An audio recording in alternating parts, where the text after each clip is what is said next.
welcome. Thank you for joining me. This reading is going to be a little bit different because it's simply about Tony Blair and his time in office. And so you might want to brace yourself and get a cup of tea because it's not going to be my usual way of doing a reading.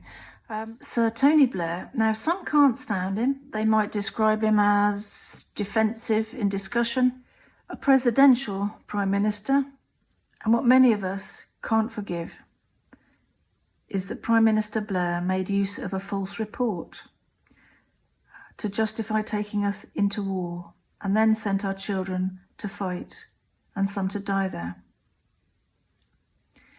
Now, in his defence, because I tried to be fair, those who like him will tell you there have been a lot worse than him. His performance as Prime Minister over his 10-year tenure stabilised the economy, and it kept inflation and prices low and improved unemployment levels.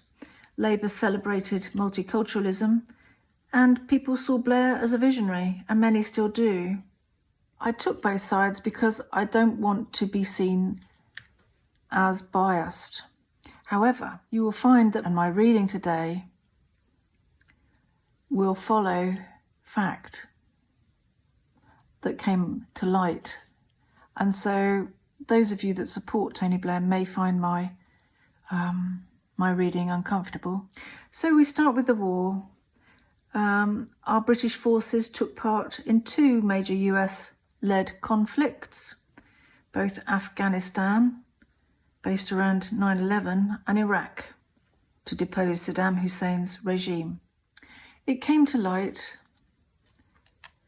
that Alistair Campbell, who was Blair's communications chief at that time, had reshaped and exaggerated claims in a UK government report in which it was claimed that Saddam Hussein's regime in Iraq possessed weapons of mass destruction, also known as WMDs, and that they could deploy them within a 45-minute readiness for chemical and biological attacks.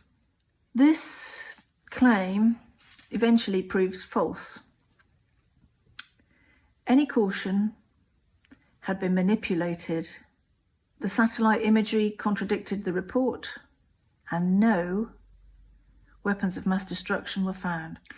It was the terrible death of Dr. David Kelly, a government scientist, who was identified as the source of a BBC report, which had questioned the claims in that report and which in turn sparked further inquiries. And it was this manipulated report which was used by Blair and his government to justify the 2003 invasion. So at this point, I want to start the reading. Mia, I want to thank you for your question. Will Blair ever go to trial for his actions at that time? And actually, sadly, no. I think that Tony Blair has the fortunate immunity from his status at that time as Prime Minister. And he claims he did it all for the right reason. And for that, I don't see him paying for any of his misdemeanours at all. Will he suffer any consequences personally because of his actions? Well, his hurt pride and lack of popularity has been his only uncomfortable experience, from what I can gather from this reading. It's wearing for him that this question keeps coming up, that he always has to defend it, and his actions, as he claims the moral high ground regardless. He is a man in serious denial. One thing I did want to look at, because it matters to me, I thought David Kelly's family was so gracious with all the trouble that was around them. And he seemed such a decent and honourable man. And there was one question I did want to know. Did David Kelly kill himself? And the answer I get is no, he didn't. Now, I'm not going to go into that anymore, but that's what I'm told. We're back with Blair's spy chiefs and advisors. Will they ever face the consequences of their part in this? No, I don't think they will. They've battened down the hatches and rewritten history and claim valuable experience trumps over their mistakes. So that's Blair's spy chiefs and advisor. They will not face the consequences. Now, Blair was recently awarded the Order of the Garter, which is the highest honour in British public life, which must rancour for many. The other thing I wanted to ask was about the journalists, the media and journalists. You see, when I looked into it, the British journalists who published Sir Tony's falsehoods about Saddam Hussein's weapons of mass destruction don't seem to have been called to account. Will they ever be? No. No, not really, I'm afraid. As time goes on, those who remember grow quieter and older. The papers and journalists choose to forget any part they played. Self-deception is a plague in our society in many ways, as we've all seen. As is often the case with a tyrant, their enablers are content to join the party when they benefit, then they distance themselves when their actions are called out. It is noted that in the United States there have been inquests into the misreporting of Iraq, but of course we haven't had that in Britain. So it's very disappointing that there has been no exploration into everything that surrounded that time and all those that played their part. And will there in the future? I just don't see it happening. They're all hand in glove, I'm told. They all come from a similar mould and deny any negative intentions or part they played. So will they get away with it? Unfortunately, mostly. There are not many out there with a conscience, I'm told, and for those who have, they work hard to forget. Of course, one does have to consider the character of a person driving through life like this. It will, of course, impact on their lives in other ways. After all, we've all seen and encountered people with a lack of restraint, without any kind of sense of responsibility, that are greedy, that tell lies, that exaggerate or manipulate. These characteristics in people doesn't make them good company. So the price they pay will come in different ways. And what about the intelligence service?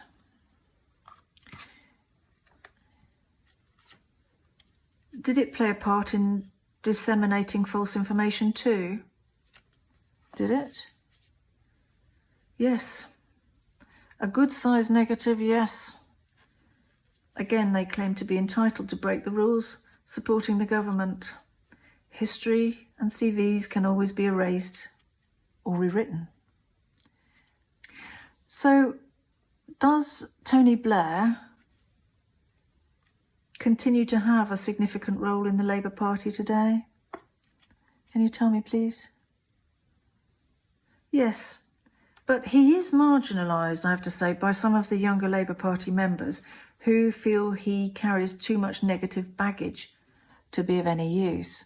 Some names come up who are open to Blair, and I'll write some down and see what I can get. Let's start off with McSweeney. Are these two still open to discussion and influence? McSweeney doesn't come across very well whenever I pick up his character. He comes across as a bit weaselly, a bit shifty, run with the hare and the hounds, but he will always, how can I put it? He will always be open to anybody that might be useful. That's how I'd put it. I'm sorry, that's not very flattering of McSweeney, but it's how I pick him up when I put him with Sir Tony Blair. Now, the other person I have who has come up, who may be open to Tony Blair, is John Healy. Let's have a look and see what we pick up there. Put those two together. I don't know. I think Tony Blair feels that he has John Healy's ear,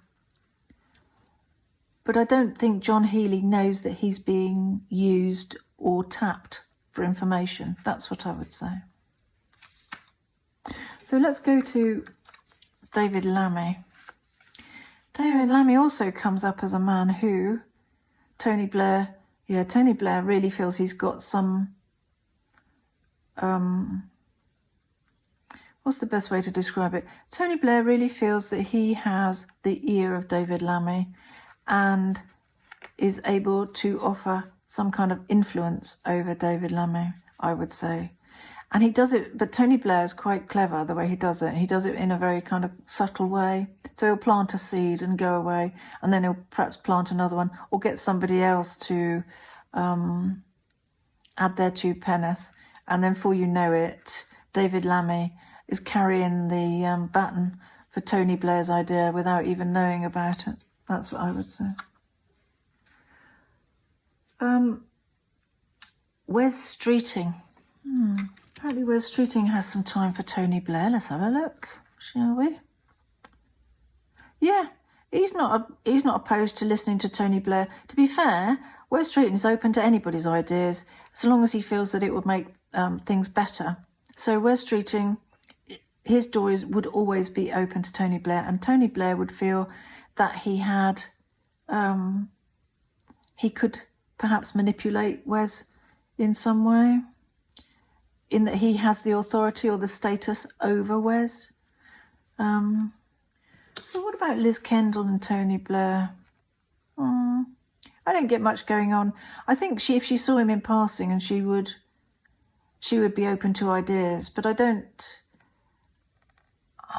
think they know from one another from the past. That's what I would pick up. So they're familiar with one another from the past. That's what I would say. And it's that might hold open the line of communication. That's what I would say. I think she's open to his ideas. I think she's probably a bit like Wes Streeting. She's open to a lot of ideas. So if Tony Blair's offers his, she'd listen. Okay, let's have a look at Hilary Benn.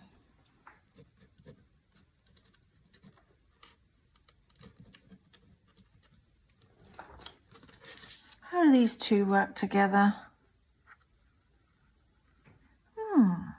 That's odd. It's as if Tony Blair feels that he has status over Hilary Benn, or that he knows something about Hilary Benn, or that he has some sort of strength in relation to Hilary Benn. But I couldn't tell you what that was. But that's quite intriguing, isn't it?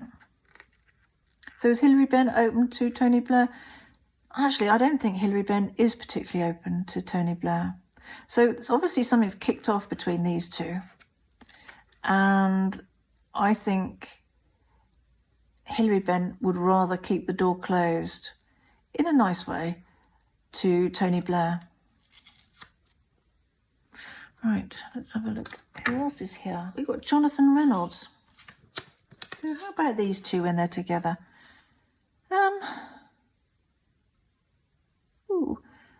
Now, when I pick these two up, Jonathan Reynolds, Tony Blair isn't that mad about Jonathan Reynolds for some reason, for some event, for something that happened in the past. I don't know what that was. And it's as if Jonathan Reynolds has some kind of important status, which trumps Blair's status. But I don't know, I don't understand why that is. Whether Jonathan Reynolds has more qualifications or is more respected, but Tony Blair is not that enamoured with Jonathan Reynolds. Maybe Jonathan Reynolds has said no in the past and that wouldn't go down very well. So I don't know, your guess is as good as mine, but that's what I pick up when I do this reading.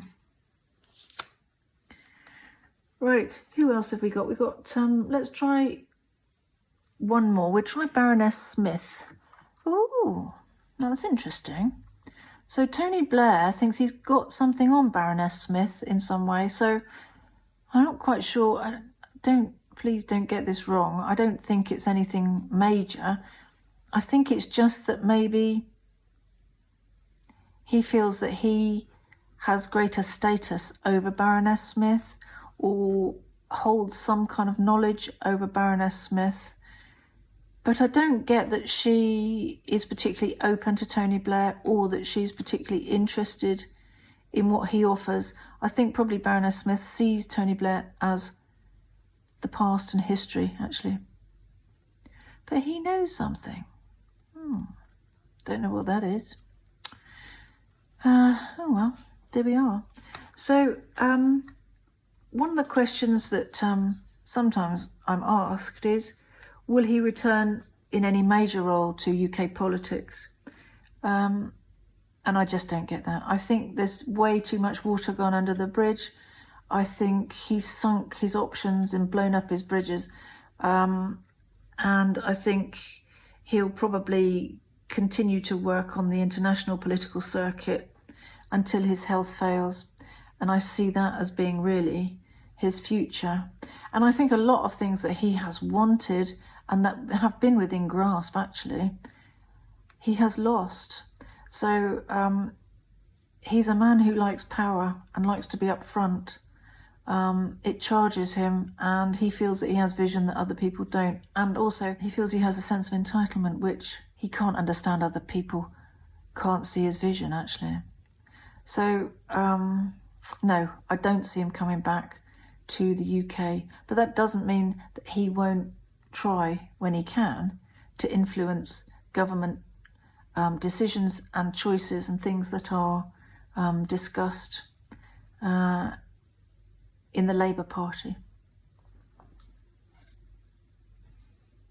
So just to have a look at Tony Blair's health, I get a problem down this side, the knee, the shoulder, the hip and the foot. It's as if he's fallen over. There's something that's happened that suggests he's had a fall or that he's injured that side quite badly.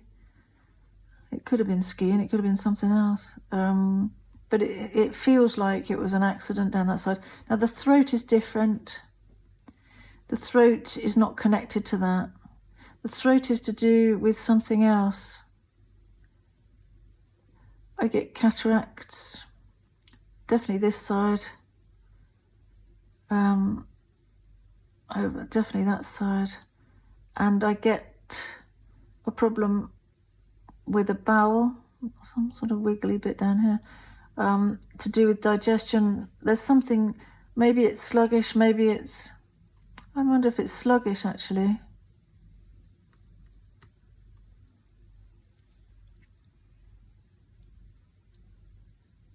But he's a very determined fella, is Tony Blair. And so he will keep himself going as long as he possibly can. And, you know, as you get older, of course, it's important that you try to take care of yourself. And that's what I see him doing. But he can't do much about some of these intrinsic problems he's got here. That's what I would say. They will need addressing. Anyway, I hope you've enjoyed today's reading. And thank you very much for joining me and for sticking with me. And you take good care of yourself. And mind how you go. Bye.